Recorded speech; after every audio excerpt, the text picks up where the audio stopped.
Greetings, fellow history aficionados. Get ready to immerse yourselves in the allure of ancient Egypt as we set forth on an enthralling odyssey to unravel the enigmatic tales woven around none other than Queen Nefertiti. An adored wife, nurturing mother, and formidable queen, Nefertiti lived a life of regal splendor, adorned with majesty and marked by a mysterious and intriguing demise.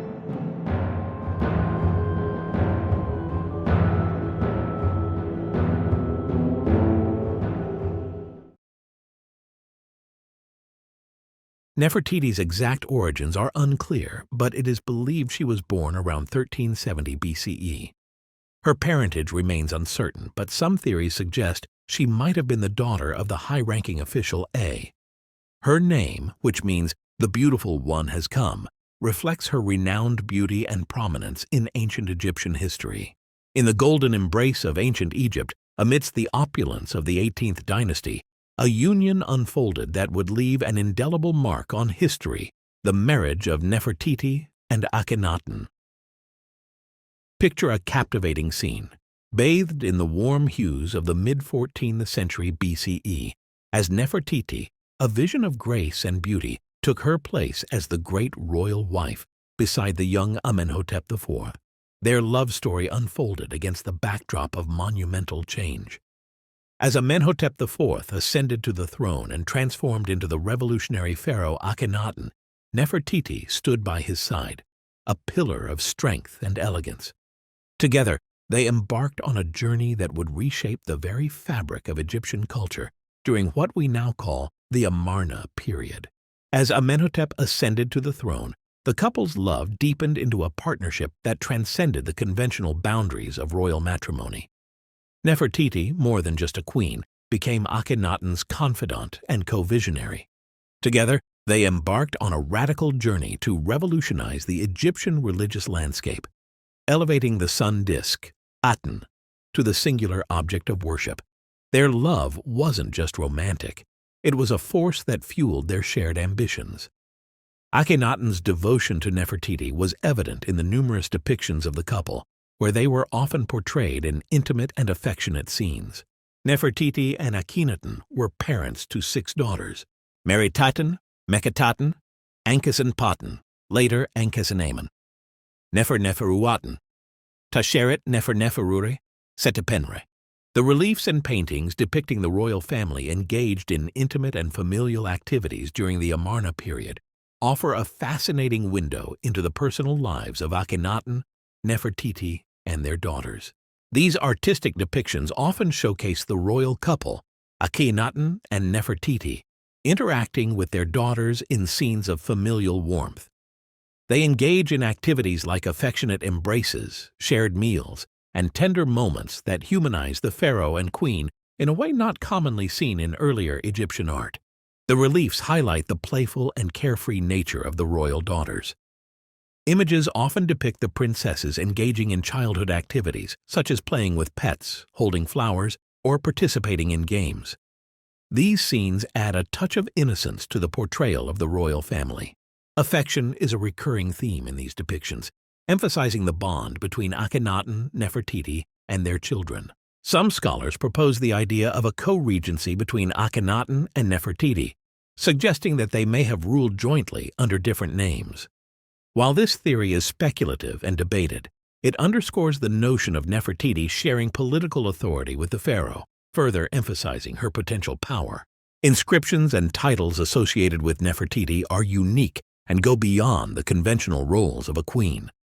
Some inscriptions suggest that Nefertiti had titles and responsibilities usually reserved for a pharaoh, such as the use of the term king's great wife. Titles like Mistress of Upper and Lower Egypt and Lady of the Two Lands signified her authority over the entire kingdom, symbolizing the unity of Upper and Lower Egypt under the pharaoh's rule.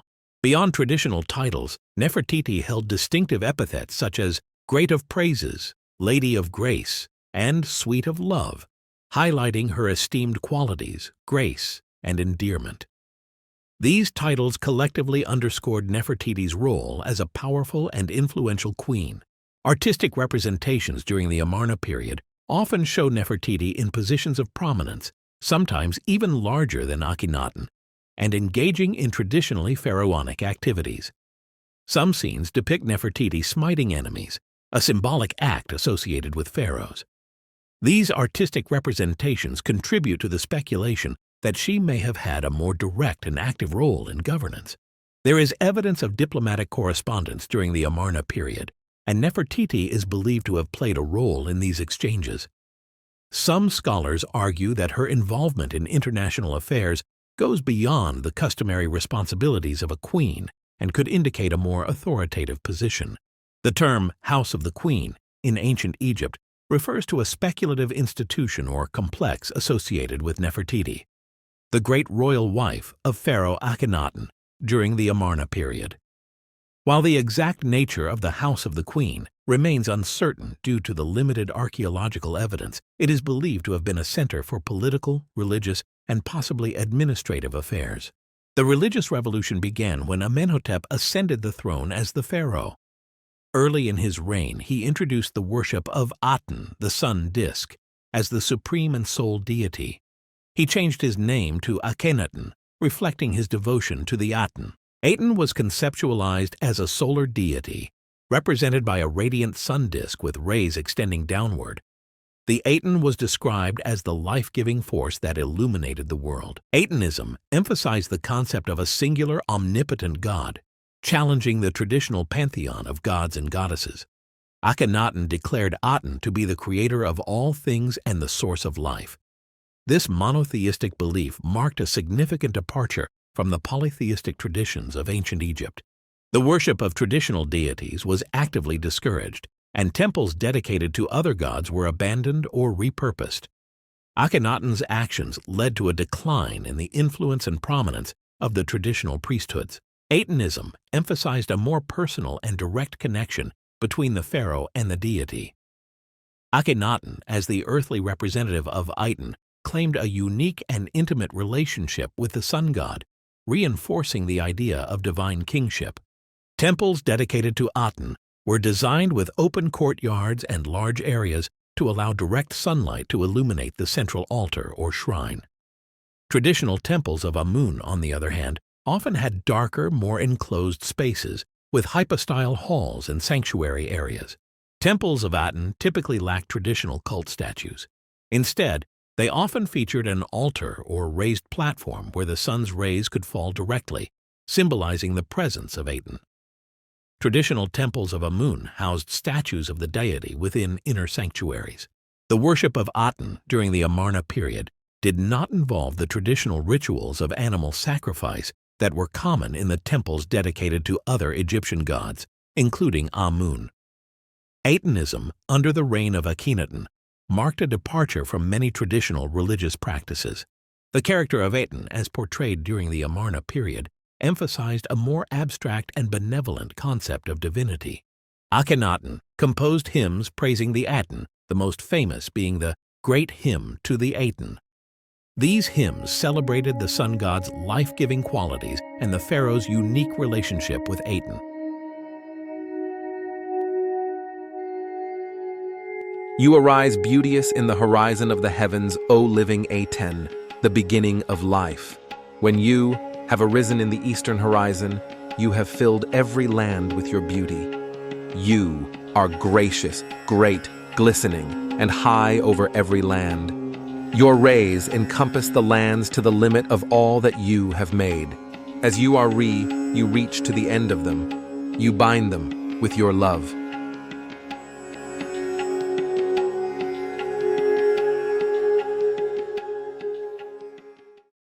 Nefertiti played a crucial role in the religious revolution of the Amarna period, alongside her husband, Pharaoh Akhenaten. Nefertiti actively promoted the worship of Aten, participating in religious rituals and ceremonies dedicated to the solar deity. Artistic representations often depict her alongside Akhenaten in scenes of reverence and worship before the Aten. She played a prominent role in public ceremonies and religious events. Akhenaten founded Akhetaten around year 5 of his reign. The city was established to serve as a dedicated center for the worship of the Aten, the sun disk deity. The layout of the city was carefully planned, with a central royal and religious precinct surrounded by residential and administrative areas. The royal residence in Akhetaten was a palace known as the Horizon of the Aten. This palace likely served as the primary residence for Akhenaten and Nefertiti. Scenes depicted in tombs and reliefs suggest a more relaxed and informal atmosphere compared to traditional royal residences. Akhetaten was home to a diverse population including nobility, officials, and commoners. The city had residential areas, workshops, and administrative buildings. Excavations have revealed evidence of well-planned neighborhoods with houses and streets. Amarna art marked a radical departure from traditional Egyptian artistic conventions. Characterized by a departure from idealized representations, Amarna art embraced a more naturalistic and intimate portrayal of the royal family.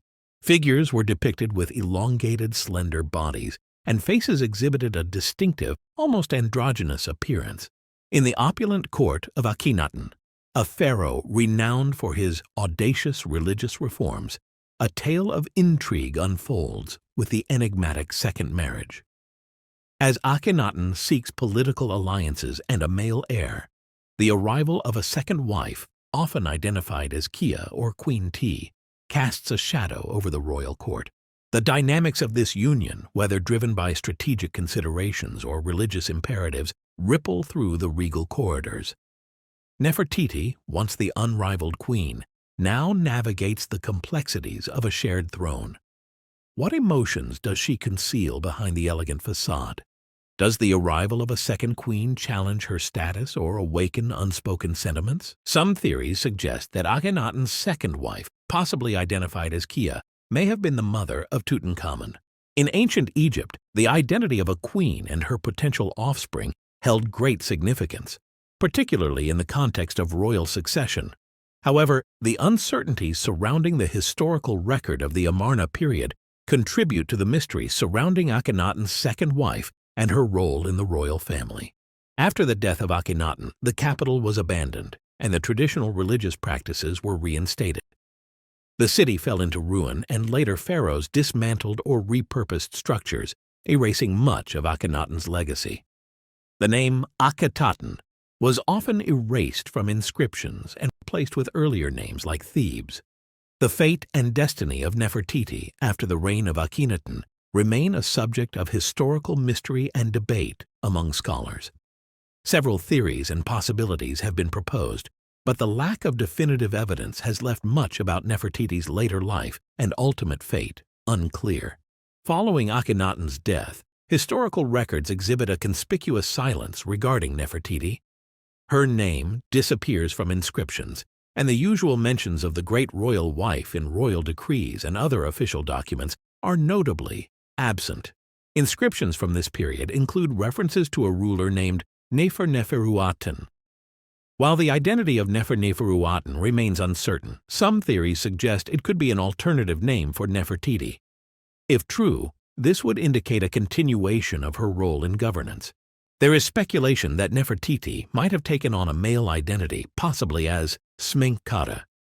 The mysterious figure of Smenkhkare, who ruled for a brief period, has been considered by some as a potential successor or co-regent associated with Nefertiti.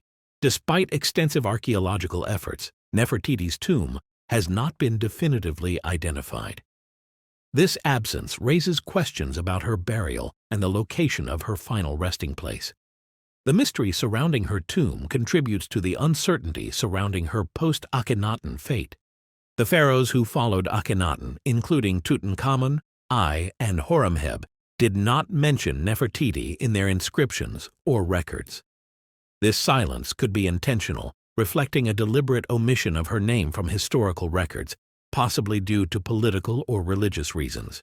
The silence surrounding her fate has fueled ongoing speculation and scholarly debate, making Nefertiti's post-Akhenaten period one of the intriguing mysteries of ancient Egyptian history. As we draw the golden veil over the captivating life of Queen Nefertiti, we stand in awe of the splendor she brought to the ancient Egyptian world.